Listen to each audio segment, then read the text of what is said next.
Hello and welcome back to part 2 of our OBS setup. Today we're talking about scenes. And scenes are essentially a collection of anything that you can have on your stream or in your stream at the same time. So for example, a typical scene would have the game, would have your avatar, maybe the chat, the last follower, the last subscriber. It will have specific events in it. Say if someone subscribes, that you have a pop-up, any overlays you want, any frames, any animated GIFs, any text-to-speech events. And yes, we're actually setting all of those up in this tutorial. So if you follow along, you will essentially learn how to do all these things.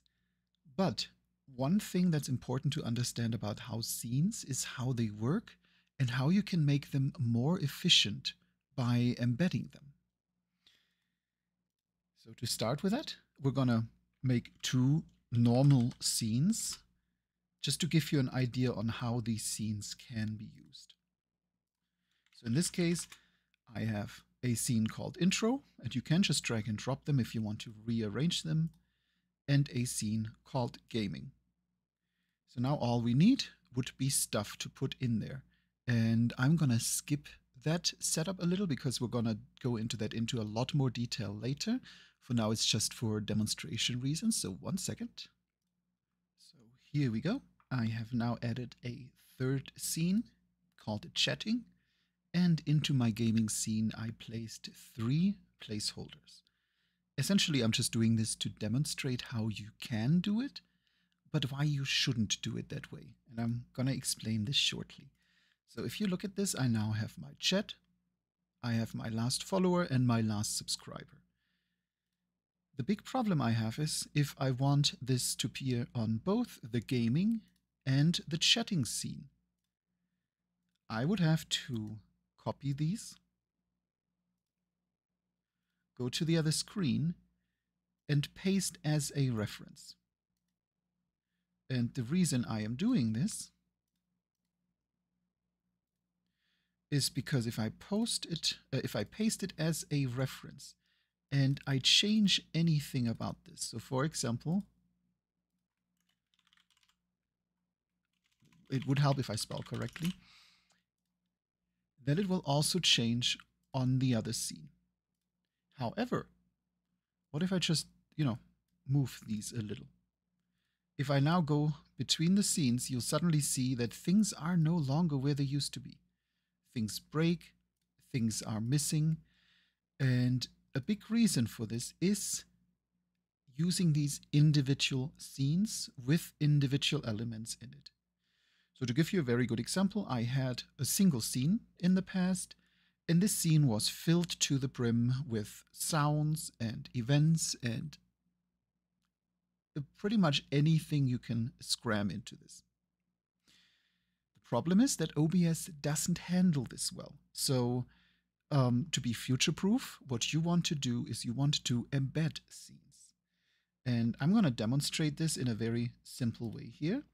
So I'm going to rename this into, let's just call it overlays. I'm going to remove these here. So this one is empty.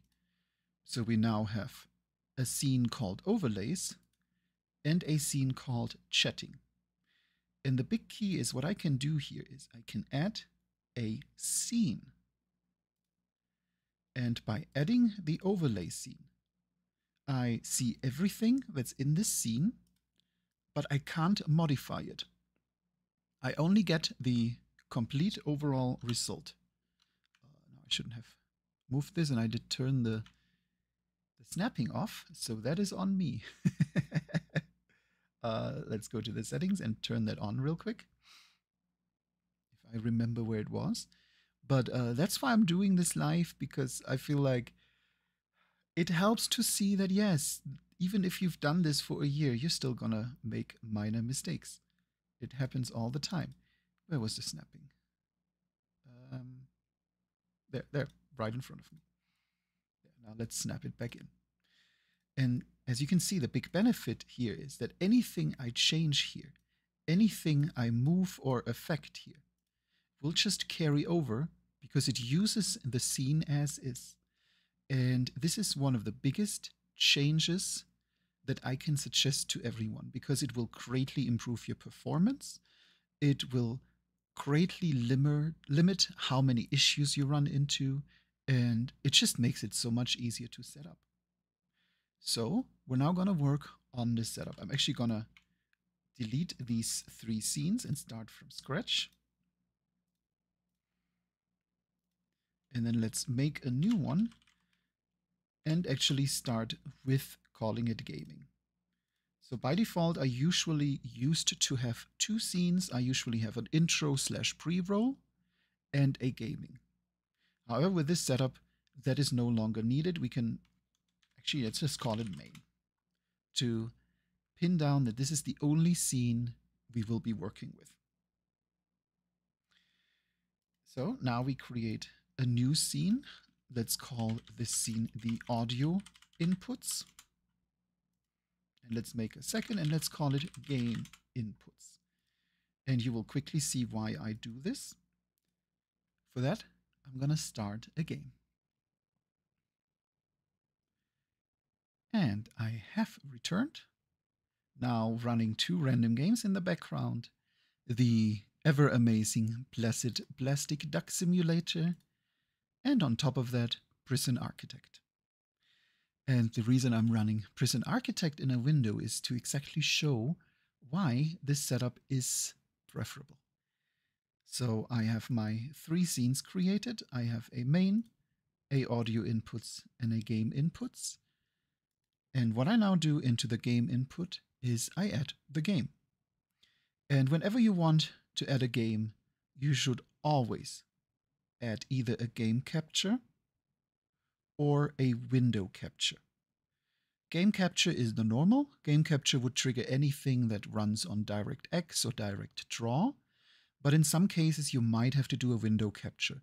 For example, some DOSBox games or alike will not support the game capture. What you should never do is the display capture. Why?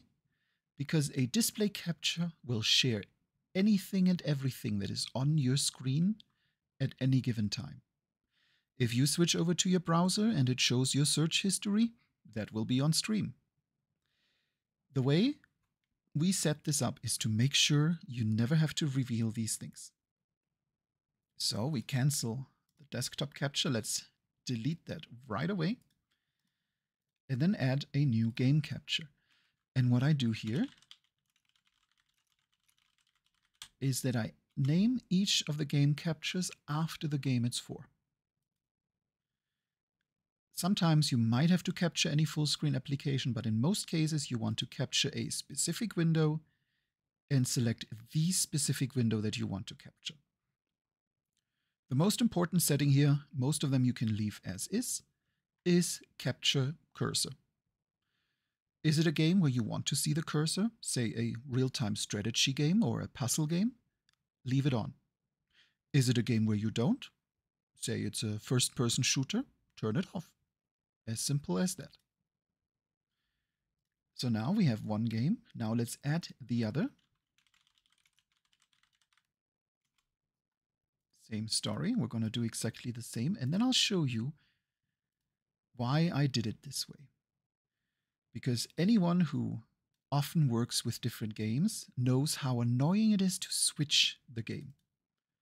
What you would usually do is you would just select the other game, then it's not in the correct size, and you have to adjust it. Oh, this is a weird window. Don't do this on stream. There is absolutely no reason. Instead,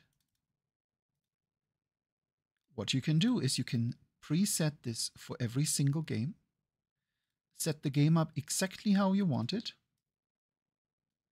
and then when you play this specific game, it will appear correctly. So for example, if I have one that is a bit smaller, I would probably leave it like this, so I have room for my chat and my avatar. Or I might just put it in the middle and use borders, this or that way. When I'm happy,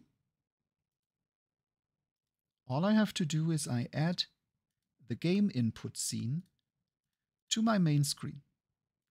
I cannot accidentally screw with it during the stream. I can lock this down. If I don't want to play both games, I can either quit one or just make it invisible here. In most cases, I would quit one game since you don't want to run more games than you absolutely have to just for performance reasons. But if you leave both on, especially if one is behind the other, if Prison Architect is not running,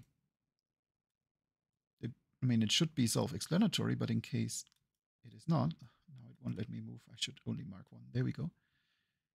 If I go and I close Prison Architect, then of course it's not going to show anything, which means you can throw in 50, 60 games and all have them perfectly adjusted for the screen, and you never have to take care of them again. They are just in here in a single one. You can all turn them off in one go. Perfect. And by doing these embedded scenes, you also greatly improve OBS's performance. I've watched a dozen videos that try to explain it, and no one really knows why, but OBS has a problem with scenes that contain too many items. However, embedding scenes doesn't have this problem at all. So we're going to follow the same pattern. We're going to have our audio inputs all in one. And the way I handle audio inputs, and that is something we're also going to talk about in a dedicated video, is I use artificial sound cards. So you see when I select the audio input capture, then I have my microphone. That is one that is always by default in the mixer as well. If I select the audio output capture, then we will have exactly the same example that we had with the game input. You do not want to use desktop. If I add desktop audio, then you can hear everything during the stream that you can hear on my PC. If I get a Discord message, if I get a mail, if I get a Windows error, if you hear a USB plug in or out, you will hear a sound. Don't do that. It's very easy to avoid that because all you have to do is you add an audio output capture. Then we can call it whatever we want. And we then just have to select the device. And that is also something I'm going to make a dedicated video on, because what I do is I've installed virtual sound cards that allow me to route specific sounds to specific sound cards. So for example, if cable A is my game, then I just need to set this to cable A. If cable B is my text-to-speech, and cable C is my music, then all I have to do is I have to make sure that every game outputs on A, every text-to-speech on B, and every music on C. And this will allow me to individually control the volume levels. Also, one thing I am going to do right away is let's move the scenes over here because we need a little bit more room. I wanted it here. Yes, there we go. And we're going to move the... Oh, I moved the sources, not the scenes. Let's actually move that over here because we don't need the output right now. We need to work with this. Also, I very much like to switch it to the vertical layout. If you right-click your mixer and you switch to the vertical layout, you find a lot more room for your mixes. And you can see now I have the game, the microphone, music, and TTS in here. All I have to do now is I go into my volume mixer. I select all games, and put them on A.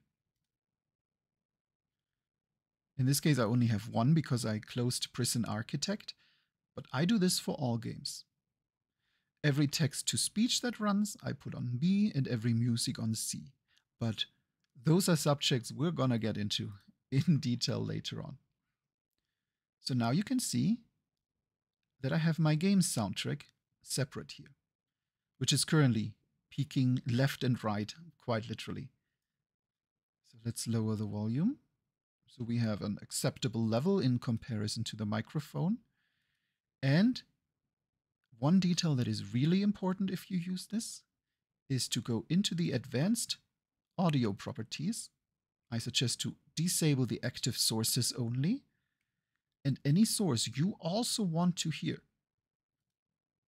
you have to change to monitor and output. I want to hear the music. I want to hear the text-to-speech. So now we have our audio inputs. If we go back to the main, you'll immediately see we have our game, but we no longer have sound. So same story here. I go back to my sources, I add scene, audio input, ta-da! And they are all here in one go. And if you ever want to add a game, if you ever want to add a new input, you just add it here, but you keep this here, nice and clean. We now already have the game, we already have, well, all the games. We have all the audio inputs, and we only have two sources. But of course, we have nothing else set up yet. We still need the overlays, we still need the followers, our avatar, a chat. But using it like this, you get a much cleaner, much nicer input. Also, what you can also do is, if you prefer the grid mode, some do, I don't, I prefer my lists, is add a separator. For example, I can just put this in here. This is just an empty scene that just tells me the main scenes that I will stream with and the ones I don't.